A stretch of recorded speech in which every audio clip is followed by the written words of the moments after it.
So why don't we start off with, because I know who you are, but some people tuning in may not know who you are. So tell me about you, dude. Okay, sure. My name is Peyton Spencer, aka Future Trees.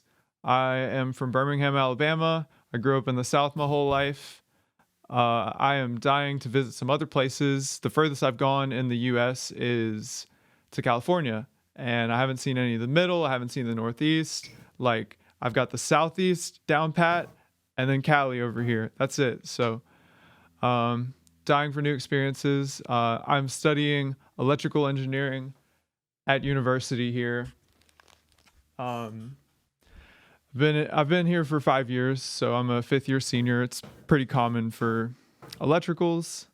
And let's see, I've been playing piano for 9 years, but I started producing music in 2018.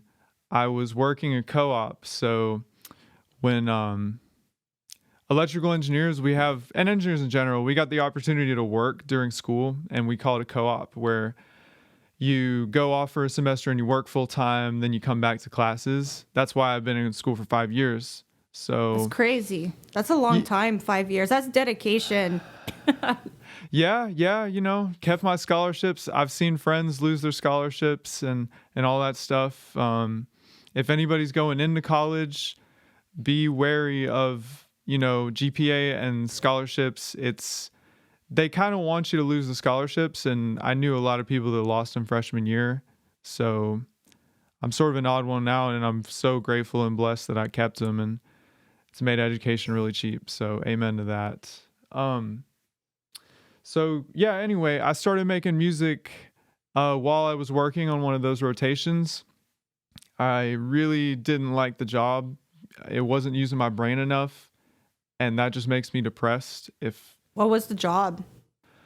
um it was like digital paper pushing, like, hey, we need to change the size of the part. Like, okay, no, you're not designing, but you just need to change the size of this and use our outdated software from 2010 with all its known bugs, and just copy and paste and move some digits through some databases, just pretty basic stuff like that.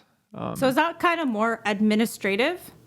Is that, or It was a little bit, man. It was called an engineering team. We were the design engineering team, so we okay. had to adjust parts and different stuff like that. And since I was a co-op, that there just wasn't any design work for me. I was just administrating. Um, Well, that's awesome, though. I mean, I don't even know yeah, half the things you're talking about now. So that must be like, that must mean something. That's not everyone can do that. My stepbrother studies electrical engineering, and he's a genius, and he builds robots. He built my computer for running yeah. audio and for recording. I'm just like, that's just like a whole other world. Like, good on you for getting into that field. And it's really interesting. I was today reading your website and learning a bit more about you through your biography, and you really intertwine your passion for math with music. Mm-hmm. I'd love you to like jump in and talk about that a little bit. That's so interesting. Yeah, definitely. Um, Let me see. Just finish that previous thought by like all that all that monotony like just pushed me to do something extra when I was home. I was just like, I'm really good at this music stuff, and I was getting the frustration just sort of pushed me into creation, and I've just kept up with it. So Like, you yeah, mean the frustration of being like not challenged enough or bored at your job?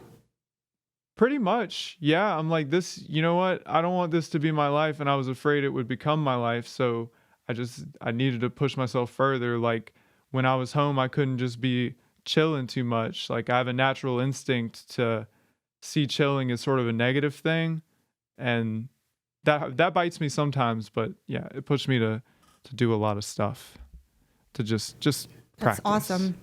Yeah. So at that So point, then, so now we kind of know like your educational background and your interests. So when did it occur to you that you don't just like doing music as a hobby and you actually want to start sort of being a music content creator and actually, distributing your music out on music platforms, being on social media. Like when did that part happen? It happened gradually over time. Yeah. Okay. The content stuff happened because COVID shut down, and I guess just every time you put another constraint on me, like it pushes me to work towards something else. So I mean, before that, I was pushing hard on trying to play live shows. I was playing with my friend's band, my roommate Omar, and live shows ceased to be a thing, and I just wanted to keep growing. Dan, my buddy Dan. More homies are Hey. in the house. Yeah. So yeah, I just what made me decide to finally do the music?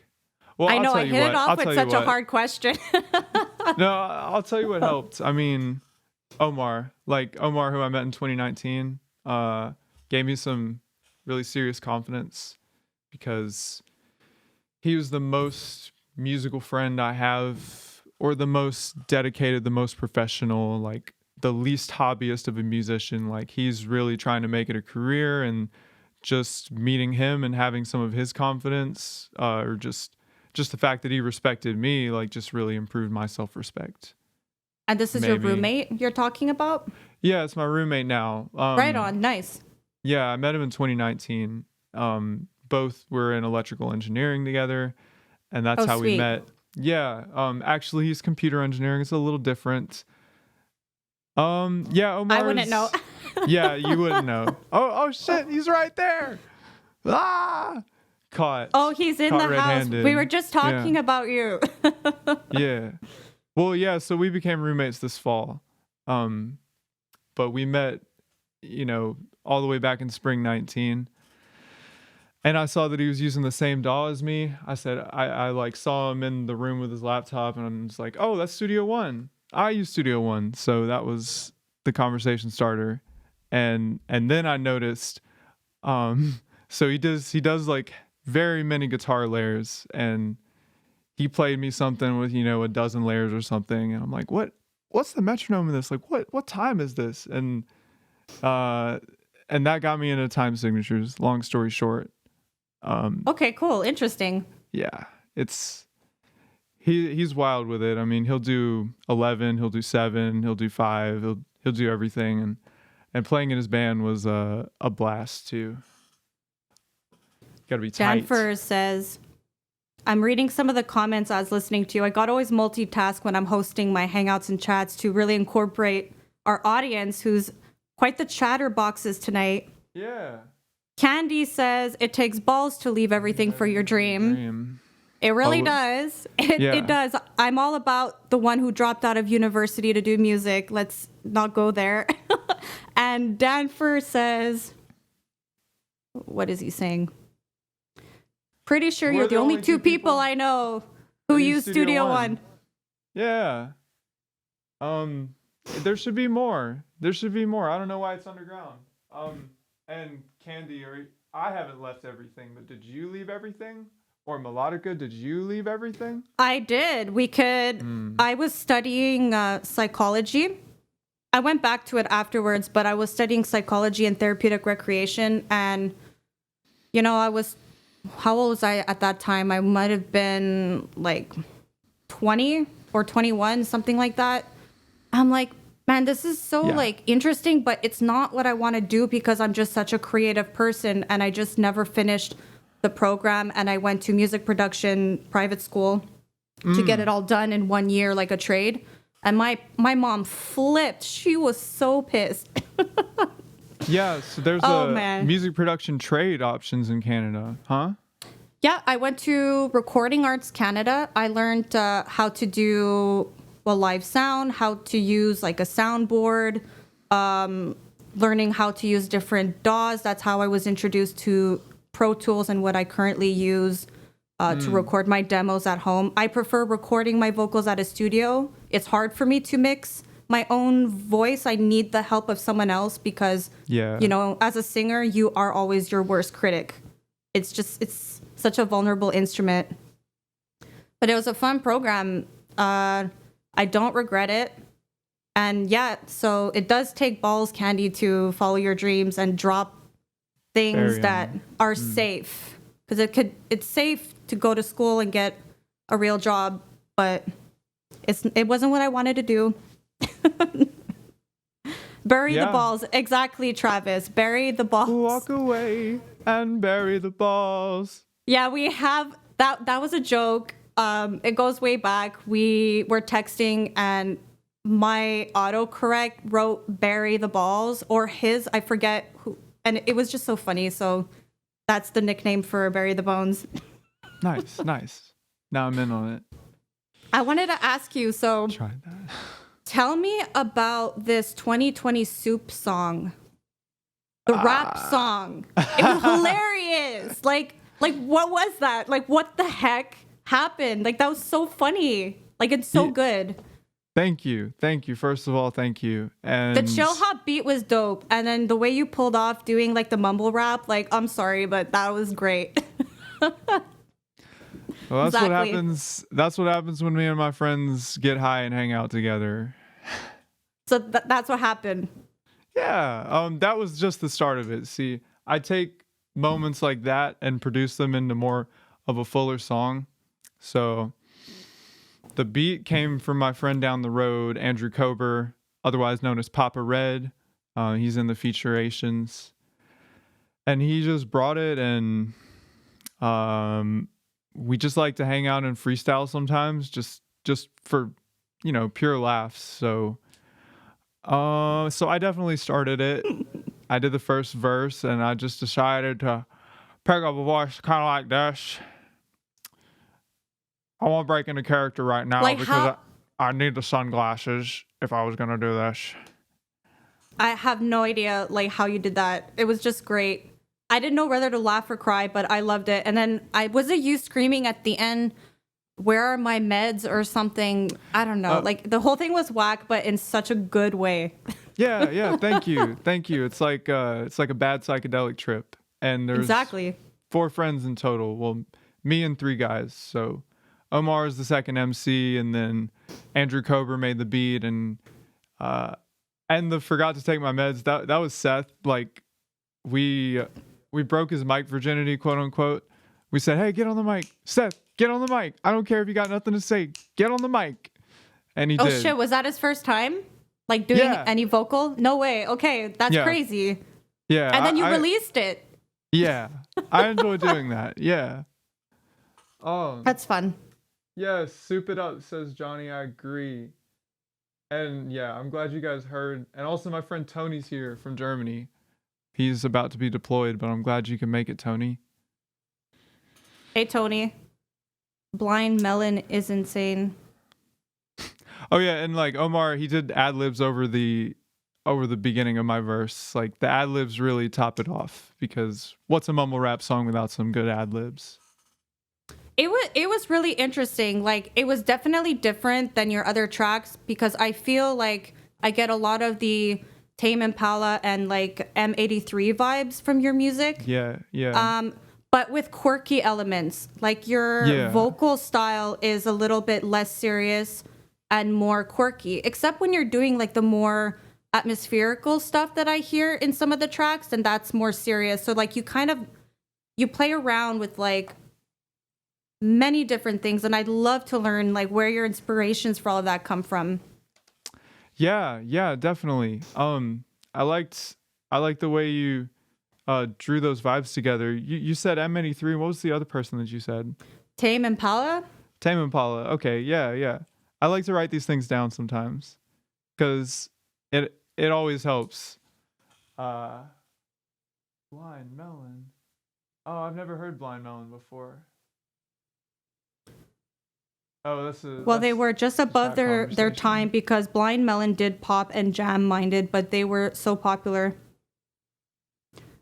I'm missing something here. It's like there's three conversations happening all at the same time. Right. You know what? That's yeah, there's like a third party conversation going on. Right Definitely. on. So I saw yeah. M83 too, Agent Johnny. I saw them actually in Chicago. Ooh, I've never seen them, but so those are I mean, I listen to both of those artists, but not the most. I'm like just trying out so many different things. Like, as you know, I'm pretty early on in this, so I don't really have a formula yet. I'm just experimenting with everything, and I consume a whole lot of music from different areas, so it ends up being like a mishmash. And I do this thing where I try to let a song tell itself. Like The Soup is a great example of that, because it happened in one day and I kept almost everything from that day. Like, I made a few subtractions, but I didn't really make many cuts. And then I sort of fleshed it out and I added the President Nixon scene after the fact. Was the one piece that extended it. That's Completely awesome. completely out of the blue, but you know where it came from? Because Andrew Kober was saying something about skateboarding, like, yeah, we got a skateboard, and then I just had this idea of, because it's 2020, freaking policemen are just coming in going like, skateboarding hooligans, like, get on the ground, move, and then the president comes up. So It's just great that you're just having fun with this, though, at the end of the day. And I think like a lot of people would appreciate that, because I don't know about you, but one of the main reasons why I like to make music and put it out there for people to enjoy and listen to is so that it's a form of escapism for whatever kind of maybe rough patches they're going through. 2020, let's be real, it's been a pretty fucking shitty year. yeah, amen. And then you're releasing like this really fun, quirky content. And yeah, like what, there's nothing better than just making someone else at the end of the day feel good. That's how I see, like, that's the main reason why I release music, and I'm stoked to release new stuff in 2021. And I can get that from listening to your stuff. Thank you. Yeah, I'm glad. I liked your breakdown of my sound. I think that was very relevant, and there's And Candy Garcia today, so when we posted that story, if anybody had any questions for you, she Yeah. wanted to know, what's your favorite song? And wait, I wrote it down here in my notes. She said, what's your favorite song, and what does that song remind you of? Oh, word. Okay. I'll tell you something that currently stuck with me a lot. It's Levitation 21 by Tigran Hamasyan. And I can send you that song. Candy, I can send you that song too. I just sort of, I usually don't say favorites because I don't have them. But that, I'm just giving you a good answer. That's really stuck with me. So I like to listen to pianists that are like 10, 20 times better than me, and Tigran's one of them. So yeah, it's just the crazy thing about piano is how good you can get at the piano. Tigran is something else, and it's like fusion. If you've ever heard fusion music, yeah, modern day fusion released this year, and I love the kick drum and the bass of the piano are just like perfect synchronization. So it's a little bit like, metal, but yeah. Tony knows Tigran. I knew Tony would know Tigran. Oh, Danford just asked you. We're just throwing all the questions at you. Yeah. What music did you grow up with? Oh, I grew up with the Beatles, and I grew up I can with. see that. Yeah, my dad is that generation. And yes, the first prog rock band I listened to was Yes. Nice. Yeah. I can definitely see actually your influence just a tad from the Beatles. I think mainly because, once again, a lot of their pretty random lyrics and their quirkiness. They are really quirky. Like, they're more quirky than people even think, I guess. They don't. I don't really feel like they carried much quirky image into this century, but if you go back and listen, there's some stuff that's just so random and wild. It's awesome. Yeah, like the other Proggy. day I was listening to I Am the Walrus because I used to listen to the Beatles when I was a teenager, and I don't anymore. Like I get into like phases, and then I did again, and I'm like, how did you come up with that? But they must have been high, I guess. Yeah. Usually that was their tripping era. That was after they were introduced to psychedelics. And yeah, Dan mentioned the keyboardist of Yes, and yeah, that's something else. I was so blown away. The first Yes album I really went into was Close to the Edge, and I used to no. When and they used to wank together. They did. Travis, stop trolling us. They did. But I would like make it a competition of how many times I can listen to Close to Edge on repeat. Because, on the iPods, it would tell you like your most listened song. So, and that's an 18-minute song, but I just would listen to that thing on repeat, and I still know the whole thing probably. That's awesome. Cinematic. So, more questions. But this is what it's all about. I don't plan these questions too. I kind of just go with the flow, and I love to just listen to people ramble and get to like the spotlight is on you tonight. So let's just leave it as that. Okay. But I did have a thought, and now we can kind of change the conversation up just a little bit. Sure. Last week or 2 weeks ago, when you made that post about social media, and then we kind of chatted about it when we had our video call, and we were talking about that Netflix film, documentary rather, The Social Dilemma. Yeah. I think this is such a great topic to talk about. I love in my hangout and chats to pick a topic that could, be a little bit controversial, also informative to, I do have a younger audience. Melotika has a lot of teenagers tuning in. So I like to be, a positive kind of sort of like a role model and just inform them on. My sister's 16, so. Right. No, she's not. She's about to be 18. Oh my God. Oh my God, you're horrible. Yeah. It's just, you don't even realize they get older. So yeah, what is your stance, I guess, about, like, where do you stand right now with how you feel about social media? Okay. Let me just tell the chat. I'll get back to Zappa because I know you guys want to hear about Zappa. So I'll get back to that.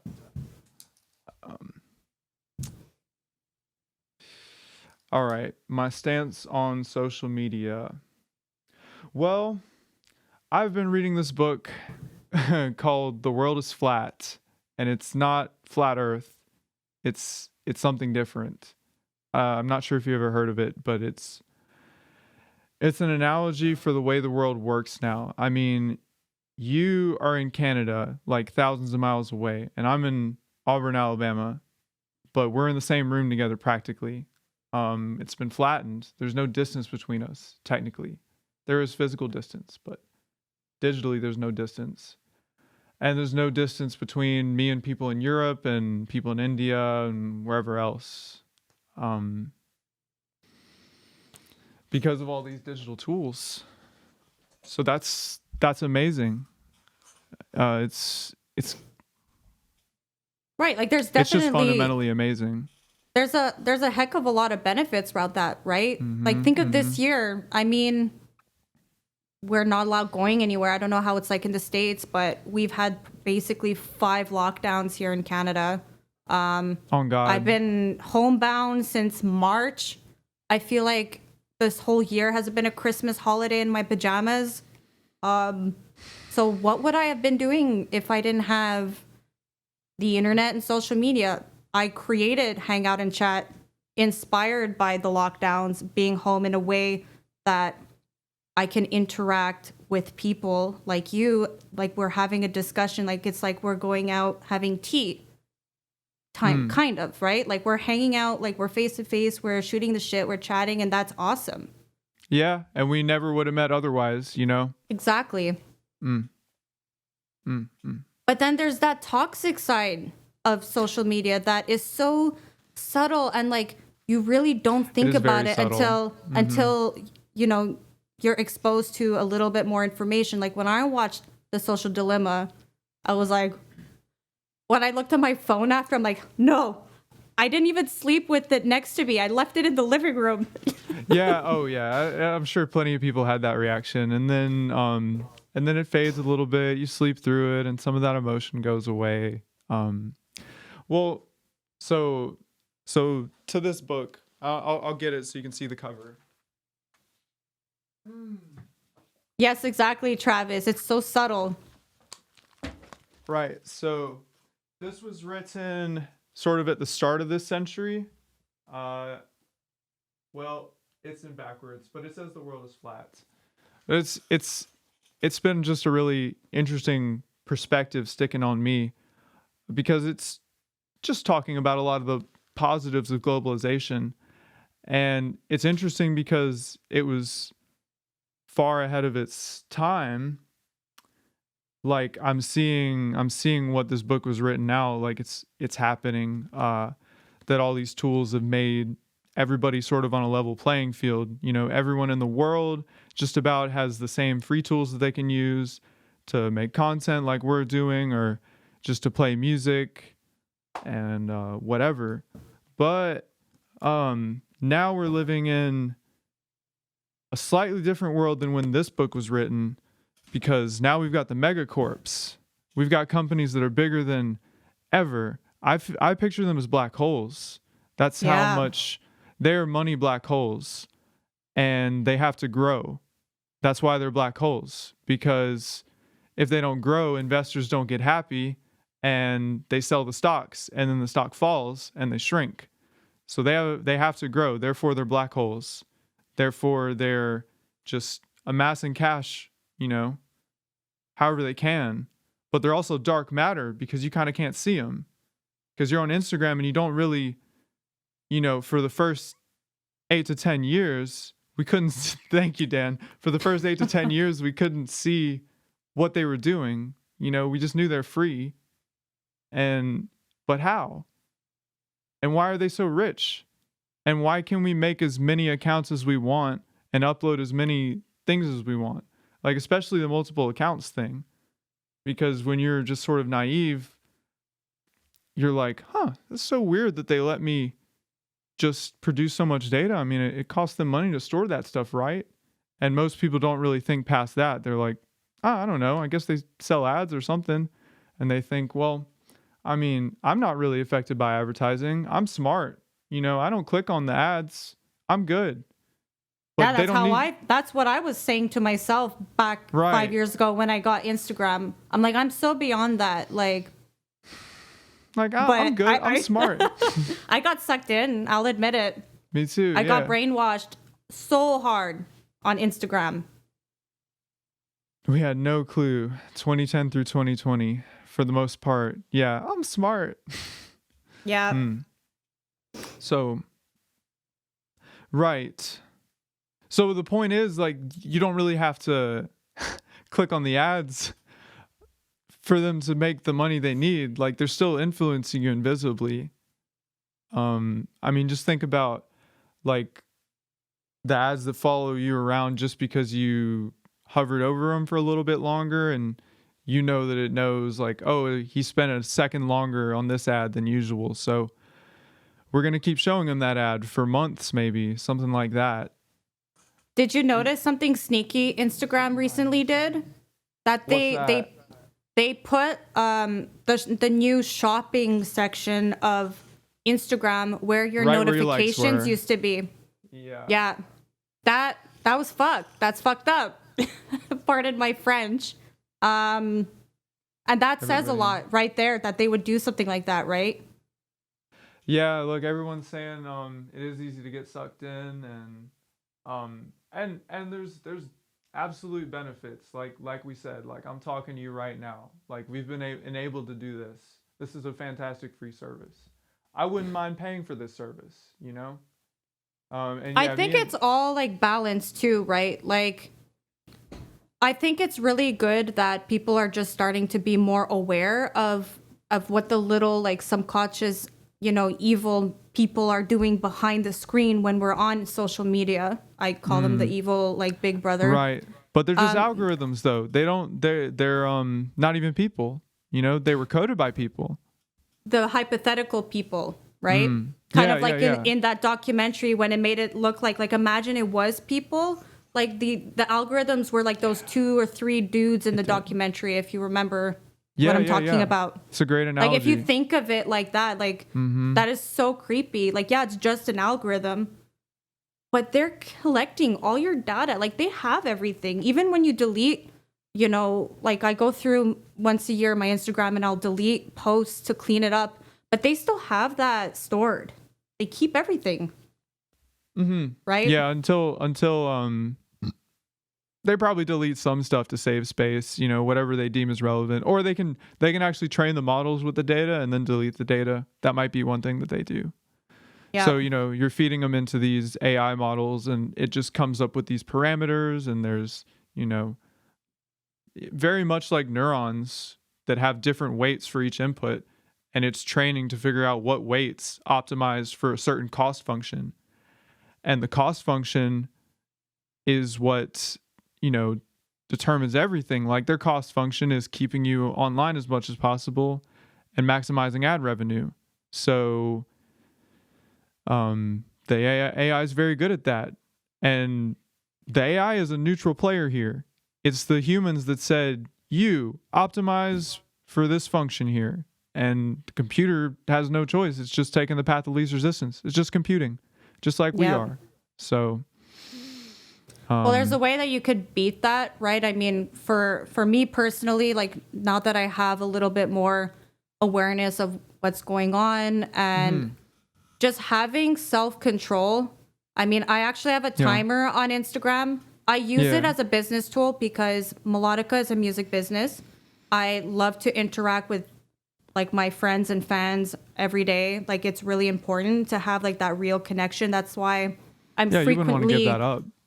No way. I'm frequently DMing you and other people like on a daily basis. Like connection is just so much more important than how many people commented on my picture and how many people liked my picture. Like that is meaningless to me.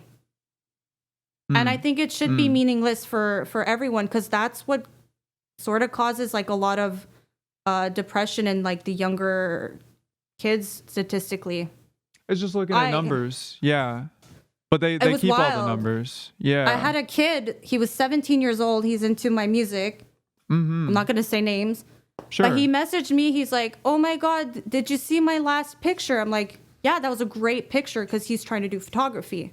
And he's like, I only got 30 likes. I'm like, that doesn't matter. But it really affects people. Like I'm seeing it so much. A lot of the younger people message me every day. They're really insecure about it. It's sad. God. And I'm sure we've all experienced that a little bit, and you can learn to go past it. But it is really tough when you're that young and this is what you've grown up on, and everybody's adopted the technology that's your age. Yeah. And like, let's break it down. What is a like? It's like a person it's 2 finger taps. Like, is that connection, or should we be talking to each other? It's such a strange thing. 30 people saw your art. Yeah. 30 people double tapped on your art. I don't know. But did they actually get value from your art, or did they just double tap? Like that's what I love to get right into. You can tell how passionate I am about this subject. It's like, so you all know Omar I started was saying they doing... got rid of likes. Well, they tried getting rid of likes, but what happened was the people that were like huge, that were getting millions of likes, they wanted the likes are still there.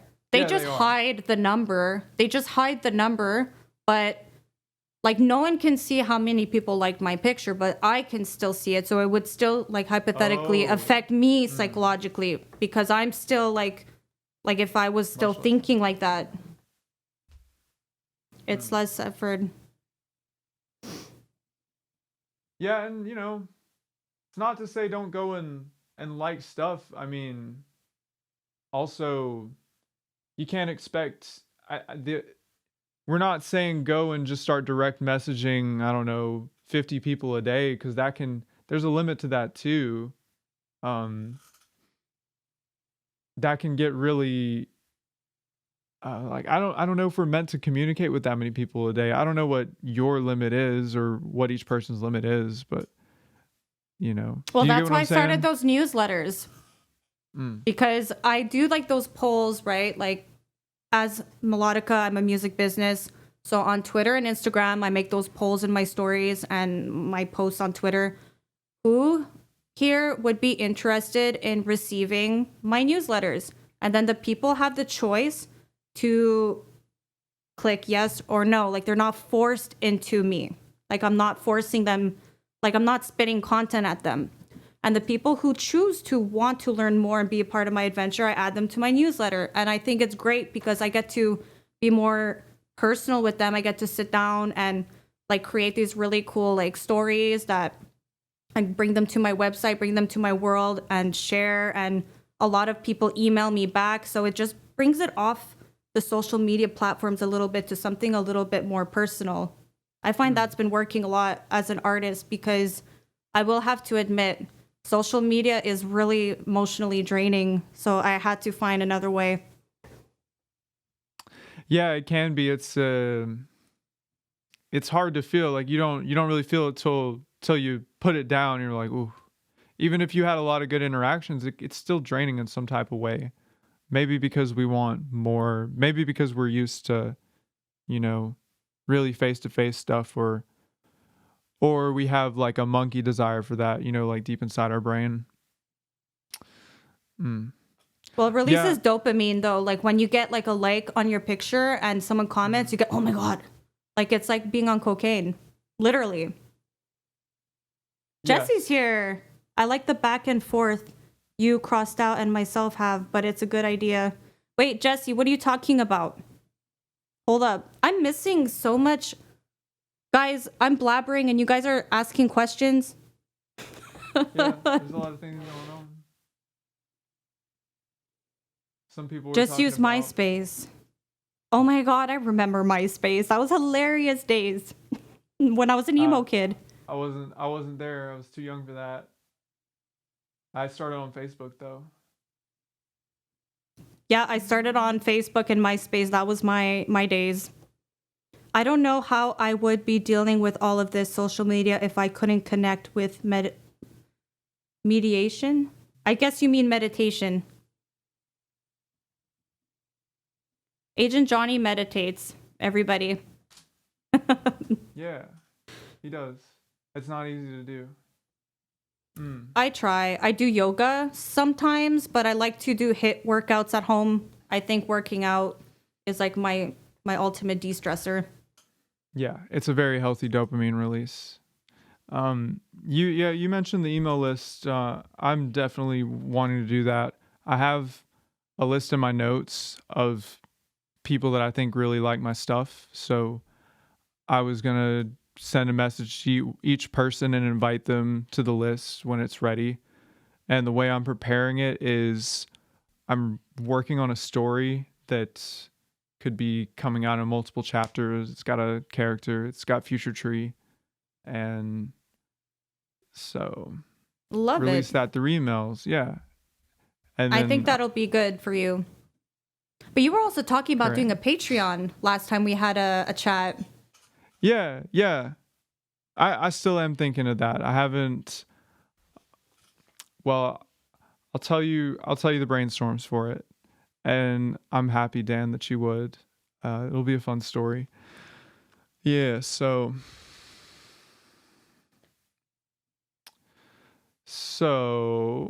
people could get my music up to a month early because you know how we we upload a month before the stuff goes out to Spotify. That's the standard. So that could be one tier is people get my music a whole month early. I think that's pretty valuable.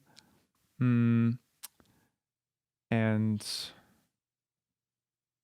Yeah, that'd be great. mm-hmm. And maybe some extra stuff because I make a lot of music, I make a lot of content. I make a lot of acoustic recordings too. Some things that I don't feel comfortable putting out, but that could be part of an exclusive little thing. Just some more of the acoustic piano. I'm already happy to just talk to people for free. So like, I'm not offering like mixed feedback as a thing because, anybody can already do that. But maybe some guarantee that I'd respond to you really quickly, or just like, feedback your mixes, or maybe there's a tier where I like mix a song for you every month or something. Yeah, like they're your VIP people, right? Like that's how I treat the people who are part of my newsletter. I don't do Patreon, but they're my VIP people. They get to know my secrets. I share really deep stuff now in my newsletters. I changed it up a little bit, but I did I wrote one about like my bullying experience in high school, and I was so nervous about it. But when I was talking to a girl that's helping me out with my newsletters about it, she's like, "Yeah, try it, do it and see what happens." And I did, and I was so nervous, and I got a lot of emails back that a lot of people were able to like relate to my stories. And I just think it's great just sharing, as a human, your deepest secrets sometimes with your fans and friends is just so much fun. Like other than like the glam and glitz of all the music content, but like other content that could be valuable to them outside of music. Yeah. I gave one of my fans this year, I ripped out pages of my diary and gave her some of my handwritten lyrics that I wrote for my WEP 2-3 years ago when I wrote them, and she was ecstatic. So there's things like that too you can give people. It's fun. You gave her the physical, like the sheets themselves, yeah? Yeah, like the real sheets, like they're gone. I don't have them. That is beautiful. Something else. I've got She laminated it. Oh, that's something else. That's beautiful. I've got my notebooks right over there. So I make a lot of stuff on paper. So there you go. Yeah, that's awesome. Yeah. I've thought about scanning some of it. Yo, you should. I want one. Well, some of it is just like to-do lists, but I guarantee you someone's going to be like, I want to see Peyton's to-do list. How is he getting so much done? Mila's here, my old coworker. Wow, there's lots of people tuning in tonight. I love it. I'm so grateful. Candy's been here, Johnny Red, Dan. Jesse, what are you rambling about still? What is he saying? New people are coming in. Newsletters is a good idea. Not sure if I know of anyone else doing it. Yeah, you know what, Jesse? Really? Yeah, it's such an old people thing because I'm old. Like I'm almost 30. But it works. Like it's just, I don't know. It's just so much more like, I don't know, less stressful. And it's just like, I just write it all, create the content, just do it, send, and it goes to the 200 people. And then like they email me back or DM me back. And it's just easier than just scrolling on Instagram trying to find connection. Like I just create connection, but somewhere else. And some people in the messages tonight were talking about the app Discord. Yeah. That's like another alternative to connect. And I remember being on Discord when I was initially invited to the NetVO group. I chose to not be on Discord anymore because I have too many apps on. But I did love the concept of Discord. Oh, okay. Yeah. I'm on that NetVO Discord. It's really nice. It's a nice support group. It's been one amazing blessing of 2020. Yeah. Definitely. We were forced to change our ways and do different things. I love that. I love that email concept. What's the service that you use, and do you sort of plan sets of emails, or do you just write one and hit send, like just off the top of your head? So I used to do off the top of my head, but now I'm working with like another writer to help me out. I'm trying to build like my dream team as a because it's a business, and it's that makes hard. A lot of sense. It's hard to like I have ideas, and sometimes I just don't know how to intertwine them in the perfect words. So I have someone helping me write my newsletters, which is like such a great learning experience for me, and it just delivers my message the way I really want. And I use MailChimp to answer your question. So yeah, I used to do like once a month, like on the spot, but now I plan them out like on Google Docs, and I have which day, and schedule them out. So you can actually write them and schedule them for next week at a certain time or whatever day you would like. Yeah, that's what I'd like to do. That's what I was saying. I'm trying to make sort of a full story, and then I can break it up into pieces and make that Instagram captions and emails. It's sort of my goal there. And then I'm sure there'll be just impromptu ones. So some part of the list would be storytelling, that story, and then some parts could be like stories from my own life, and every single one would be like includes the latest videos and stuff at the bottom or whatever.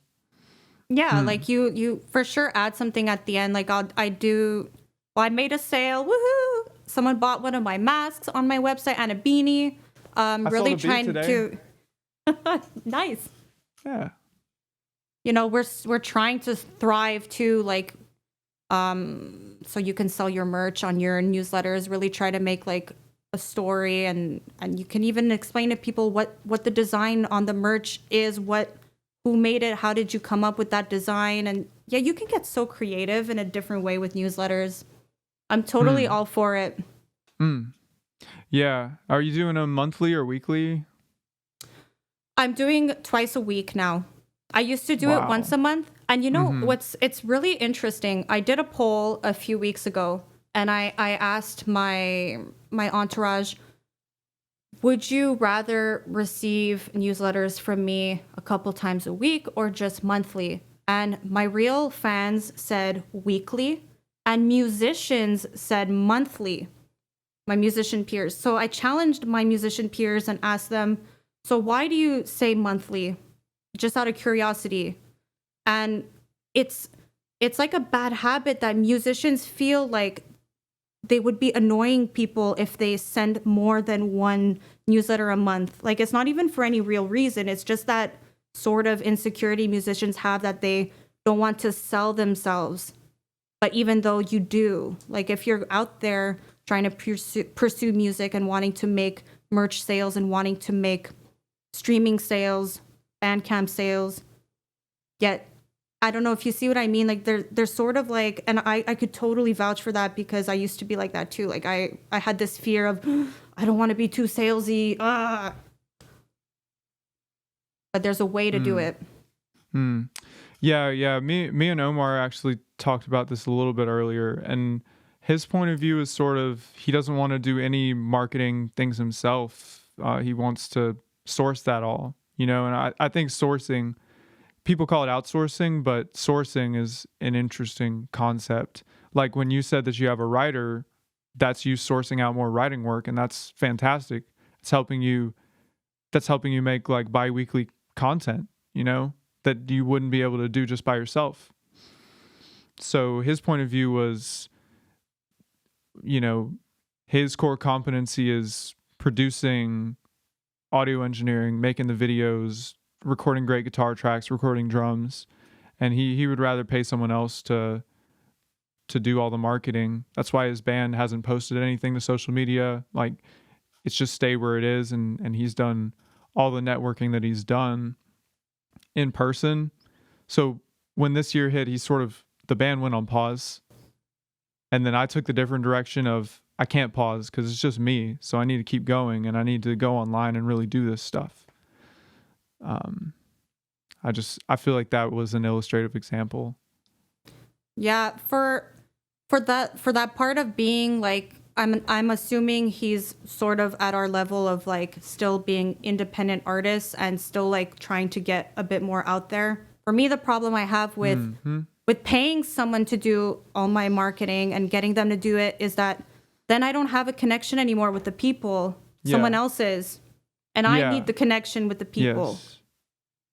Yeah, and I wasn't able to get those words out, but that's right. That's where paying someone is sort of less effective there. And that's where the world's even changed a little bit since the world is flat book, like because of automation, because then there was a little less automation in the early 21st century. We had all the digital tools, but there was still more manual work. And now we have so many automation tools that we can almost do everything ourselves. And that personal marketing is probably more effective. Now, that's not to say that he doesn't do any of that. He sort of works on his existing network. Right. I don't see him going to try to grow connections on the internet much, but people from the internet reach out to him because he's got a reputation and they see that he can mix rock music really well. Well, Awesome. yeah, but as you said, I think what we're doing is effective, and it's something to tap into, you know, even if it takes a fair amount of work. I mean, gosh, I'm so grateful. Like, if I hadn't met all like you and the rest of everybody this year, I would have felt a lot more lonely this year. Absolutely. Well, we love having you. We just left this on an emotional note.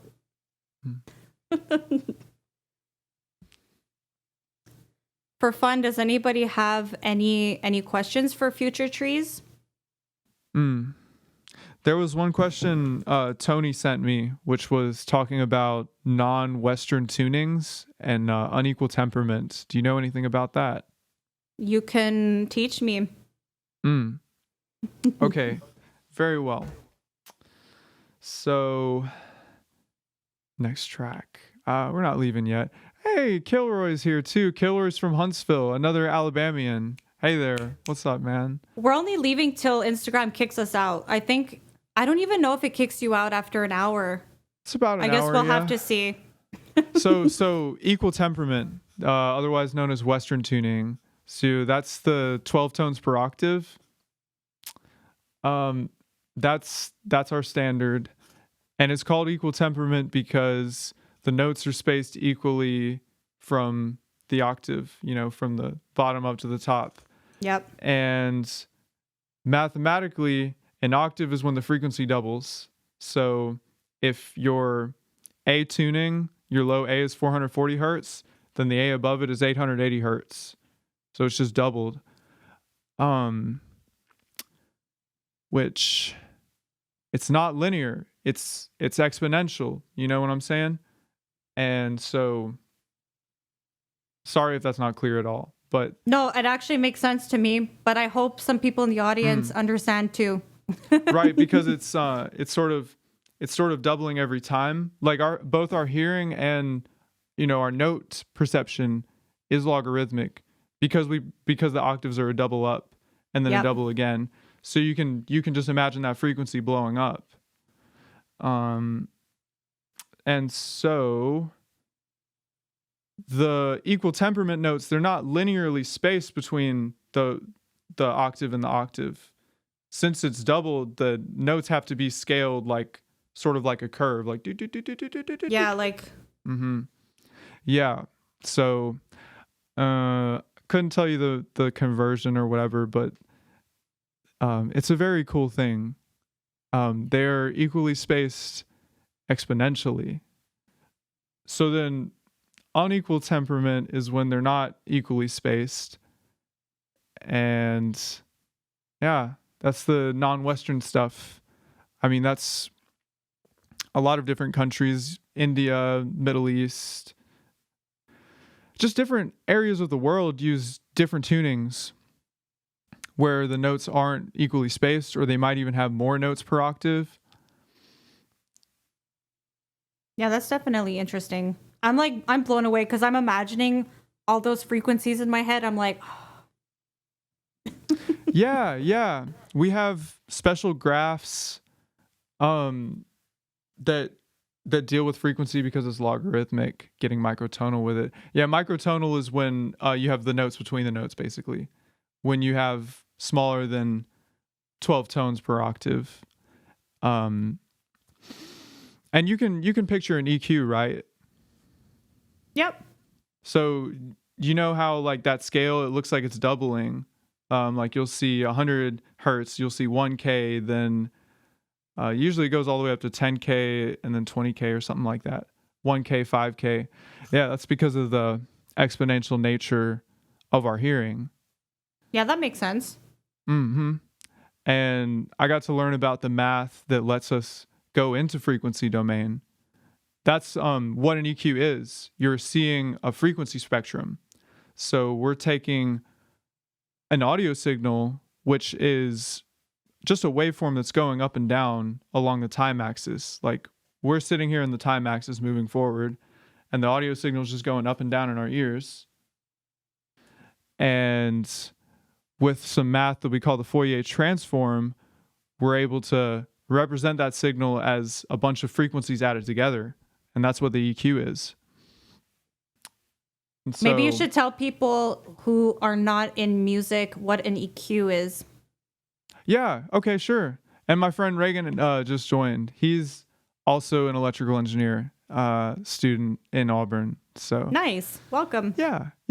So EQ stands for equalizer, and most people would encounter this in their car when they're like, hey, I need to turn my bass frequencies down, or usually you're saying I need to boost my bass. It's true. So, that's the perfect way to describe it for the non, I guess, music heads. You have those settings in those old 90s cars, or if you had those really ghetto MP3s where you can like, everyone used to like turn the bass up, so they would turn it up at like 20 dB and go 20 whatever hertz, and then like you get more bass in your MP3.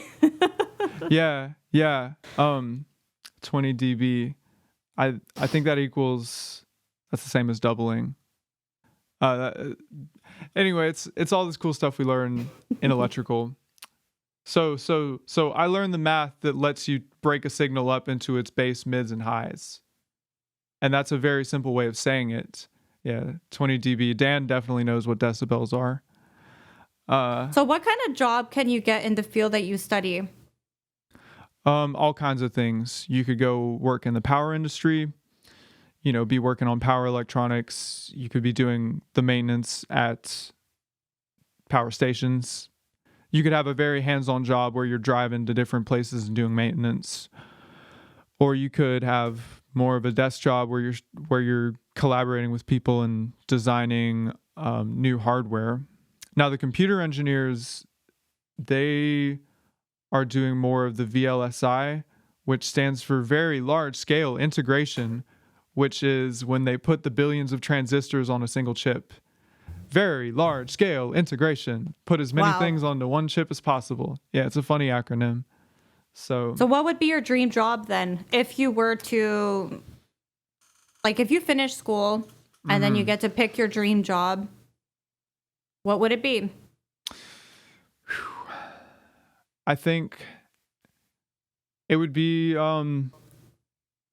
Omniara synth, like, this startup that I'm working on, or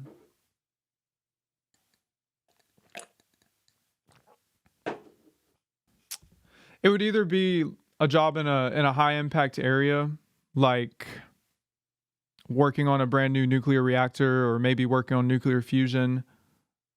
Dave Smith is a synth maker. Or it would be on my own startup, which is Omniara Synths, building a synthesizer. But the other thing I'm scheming on is, and this is already starting to be done, but we take the brain-computer interface and pull the music in our minds and record that directly. I want that to be a thing. Like, you mean like if I were to hum a melody in my head, yes, it would record that? Yeah. And tell me what the notes are?